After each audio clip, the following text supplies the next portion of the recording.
وعن معاذ بن جبل رضي الله عنه أنه سأل النبي صلى الله عليه وسلم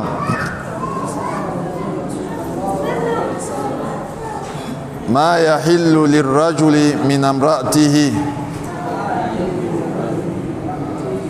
وهي حائض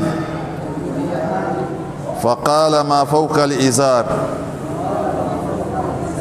رواه أبو داود وضعفه. Imepokewa kutoka kwa Muadhi ibn Jabal, Allah muiradhi, annahu, hakika yeye, saala nabiyya sallallahu alaihi wasallam, alimuuliza mtume sallallahu alaihi wasallam, ma yahillu lirrajuli, ni kipi ni halali kwa mwanamume, min amraatihi, kwa mkewe, wa ya haidh, hali ya kuwa na hedhi.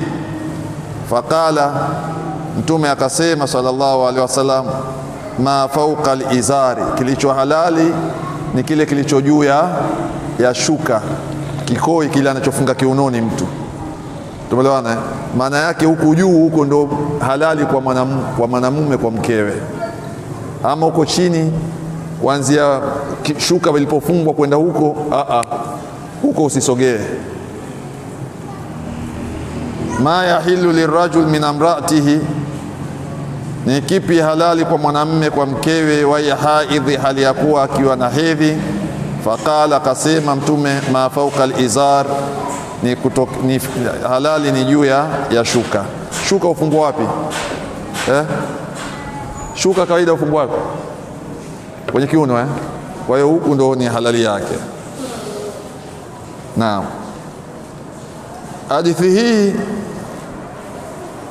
inaoana na ile hadithi, wala haina kupingana na ile hadithi, isna'u kulla shay'in illa nikah, kwamba fanyeni mtakavyo kwa wake zenu isipokuwa tendo la ndoa, mwanamke akiwa katika hali hiyo. Hazipingani, bali zinaonyesha kwamba kukaribia mpaka sio kuzuri. Ndio maana ukaambiwa mafauka izar.